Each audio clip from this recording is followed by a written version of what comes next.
sentences. Who the hell do you think you are? I see you, I don't Can you see do what you're supposed to do? Everything is okay. It's okay. And if you are angry, then you are the crazy one. Give and take. I don't exist. For real. Welcome to For Real episode 9. This is a podcast on human dignity recorded on the 17th of May 2024 at O Festival Rotterdam in Debating Center Arminius. We got together with 50 people to look into what it means to matter. All people present go through a 2-hour experience in which they listen to pre-recorded interviews about the intellectual undermining of women. The music you will hear is made by Sarah Jeffrey on recorders and voice, Jorge Dumitriu on viola and guitar, and myself on harp. My name is Andrea Voets, and here at Resonate Productions we make musical journalism by combining social journalism with lots of original music. During 4 moments within For Real, the audience is invited to be interviewed by one of the musicians. In this podcast, you hear those conversations exactly as they took place. And this is what happened in Rotterdam. Welcome. Thank you. I'll introduce myself. I'm Sarah. I was born in 1985 in Liverpool, in England. Would you like to introduce yourself? Yes, of course. My name is Laura. I was born in 1998 in Haarlem, in the Netherlands. Great. Which of these questions would you like to talk about? I think, when did you feel that you were not taken seriously? I think for me it's always whenever I tell people that I write for a platform. I write essays, articles, exhibition reviews. I'm an art historian. But the platform that I write for is called the KunstMeisjes, which means art girls. And the name was chosen as a kind of appropriation of the humiliating description that was used for female professionals in the art world to reclaim it in a way. But I don't know, every time I tell people that I write for it, then it still has a tone of, I don't know, they don't recognize it, or they are surprised or feel uncomfortable. What does that look like? How might you give an example of how people react? Sometimes they, I don't know, they kind of, I see their mouths curl in a way that they think the name is just funny, or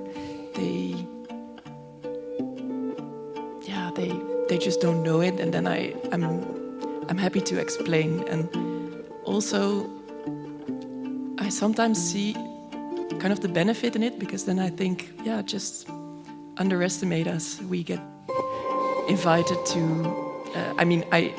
I tell the name of the blog when I'm at a press opening with other journalists, so we're at the same place, and I think, we're in the same place for a reason. Yeah. Why should you be treated any differently because of a name? Yeah, exactly. Yeah. Well, thank you so much for sharing. You're welcome.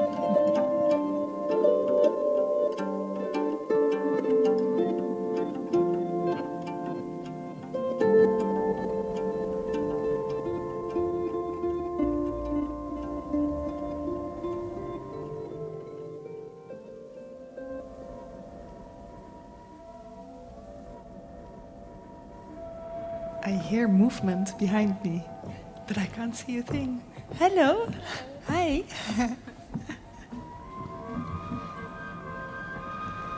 Hi. This is your microphone. Thank you. We need it, otherwise we can't Yes. hear you. Do you want to give us your name? Yes, it's Beverly. I was born in 1974, and I'm from America. From America, Beverly. Which question is going to be your question? When do I feel excluded? I think as a woman of color, who's also an artist, as well I'm a director and a filmmaker and now librettist, all the time. All the time. All the time, yeah. But I think that often people don't realize when you're a visible minority, you're constantly having to battle preconceived ideas within society. So it's a reoccurring theme. When something happens all the time, how do you still notice it? I think you can't help but notice it because it's kind of always apparent. So it's when you feel the narrative is driven in one direction and you're constantly having to fit into that. So you do notice, you can't help but notice. When was the last time that happened to you? I think often when I'm pitching ideas, for projects, that there'll be an assumption that those projects will fit into a certain narrative. What do they think it will be about? Oh God, where shall we start? What is the assumption? Gun crime, prostitution, those can be the common, criminality, and not simply everyday life. I think so often those are the battles that I think, particularly as an artist of color, that we always have to face. Why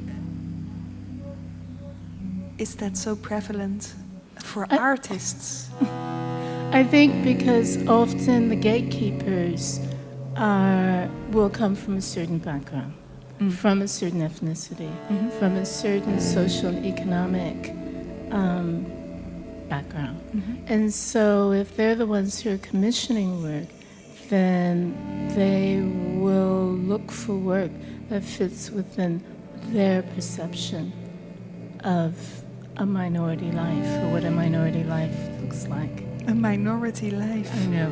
That sounds so sad. It is. I mean, I do think that there is hope, and I think for a younger generation, there are those who've grown up more in multiracial environments, and also maybe who've had strong, interesting, intelligent mothers who maybe are steering them in a more positive, inclusive direction. So I do see hope. A last question. When you are met with these assumptions in a pitch, and a pitch is, something depends on that. This is a practical situation. Yes. This is not some philosophical, night in a cafe. No. It's quite like... It's my work. It's your what work. I do. Yeah. How do you react? What do you do? I'm Buddhist. I breathe before I respond. Try to see their humanity and find a way to have a constructive dialogue. Beverly, thank you very much. You're welcome. Thank you.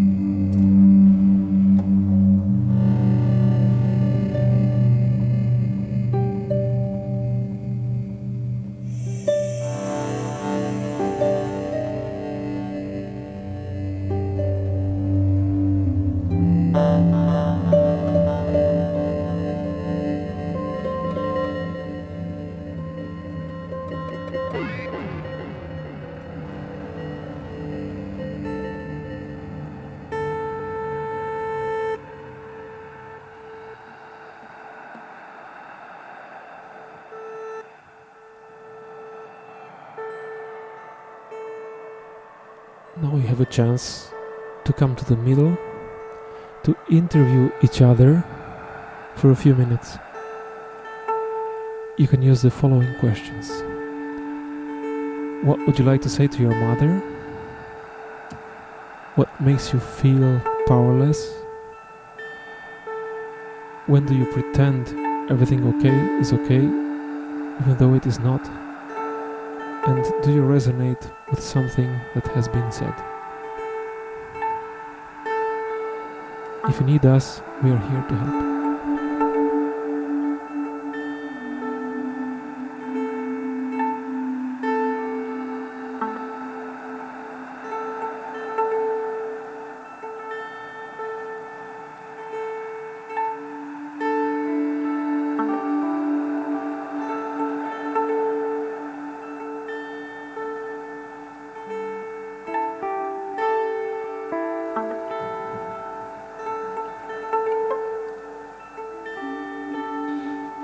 Good evening. My name is Vernon and I was born in Curaçao, 1984. And yes, if anyone wants to join me, you're allowed to. And I would like to maybe say what would I like to say to my mother. My mother is still alive. She lives in Curaçao. Wow, that's a very powerful question. Of course, that I love her and that I miss her, and that I to this day still want her to be her full self, and that even though she has lived a long life, there's still ways that you can pursue your dreams from when you were a kid, and to stay alive in that sense and still try to pursue those dreams that she might have had and she couldn't have had because she was trying to make my dreams come true. She was helping me with that, or my sister's dreams come true. And she did that by forgetting her own dreams and leaving her own dreams behind. So I would want to encourage and give her all the love and support and power that she pursues that.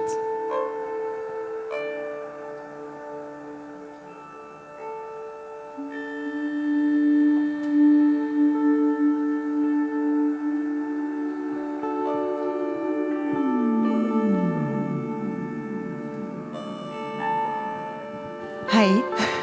Hi. Vernon, I got too curious. Okay. Yeah. What's your mom's name? Her name is Joyce. Wow. Yeah. And how did she do that? To help you pursue your dreams? She did it with all the love and power that she has in her. But I also feel now, looking back, that it was a way of self-sacrifice. Very intense self-sacrifice and leaving her own dreams behind and forgetting about herself. At least that's how I feel. I haven't really talked to her about it, but I see that. And I battle with not feeling sorry for her or feeling bad about that, but I want to actually try to almost be an example of how you can try to be an example for her again, how she was an example for me. Right? So the roles reverse. Kind of. Yeah. And I don't know how to do that, to tell you the truth, because she's my mother, and she's like, yeah. I would not know how to do that for her, but I really want her to really pursue that, pursue her dreams, and just be 19 again, or be 17 again, and whatever you had going for you, or whatever you wanted to pursue, just go for it, mama. You know? Yeah. That. And in a few words, when she was 19, What did she have going for her? She's a very intelligent woman, and she wanted to go and travel the world and study. She wanted to actually come to Holland with her friends and study here, but she didn't do it.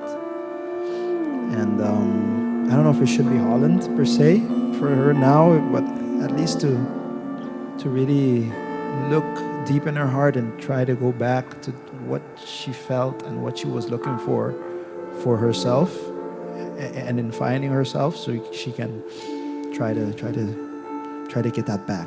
You know, it's not over until it's over. So just try to live, right? Yeah. You really want that for her, right? Very much. It's not over till it's over. So let's keep on going. Vernon, thank you very much. Thank you.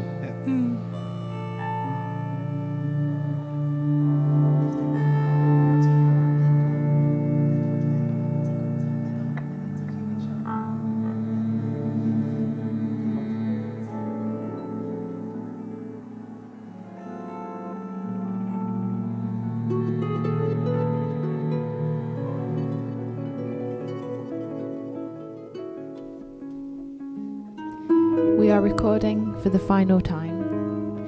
Anybody is welcome to come to the centre and to share one sentence on what do you deserve.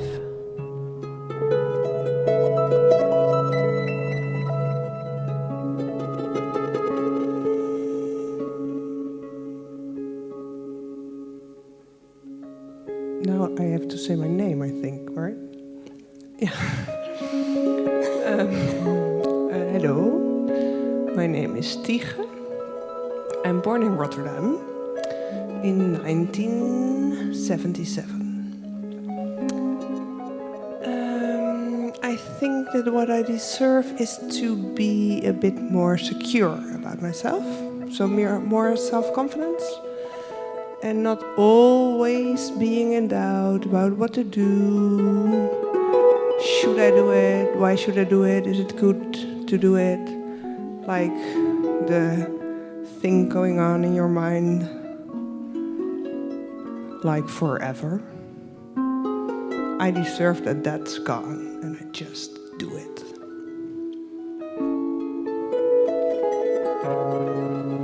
That's it, I think.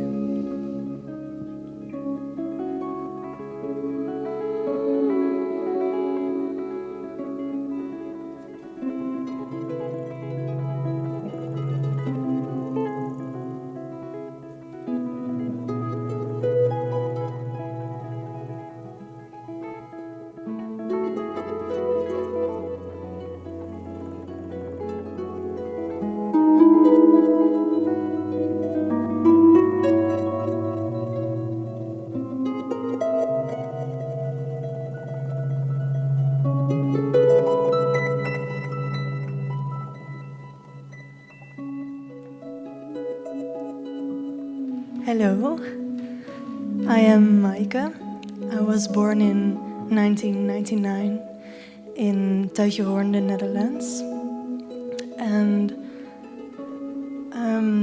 I have kind of been holding back to go to the middle and to speak about these subjects, because I feel like everything that I should say should be perfect or should really mean something, and I think I just deserve to speak, whether it's important or not. So that's it.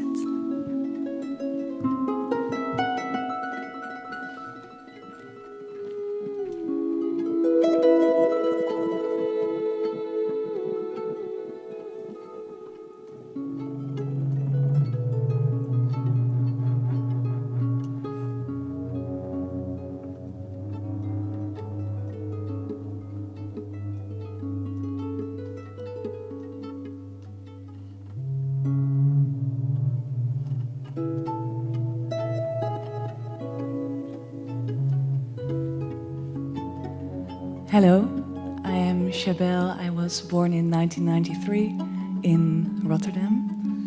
And I deserve to not be afraid that if I want to have children, to have them with my girlfriend, in the fear of losing rights because of the government turning against you. For example, like in Italy.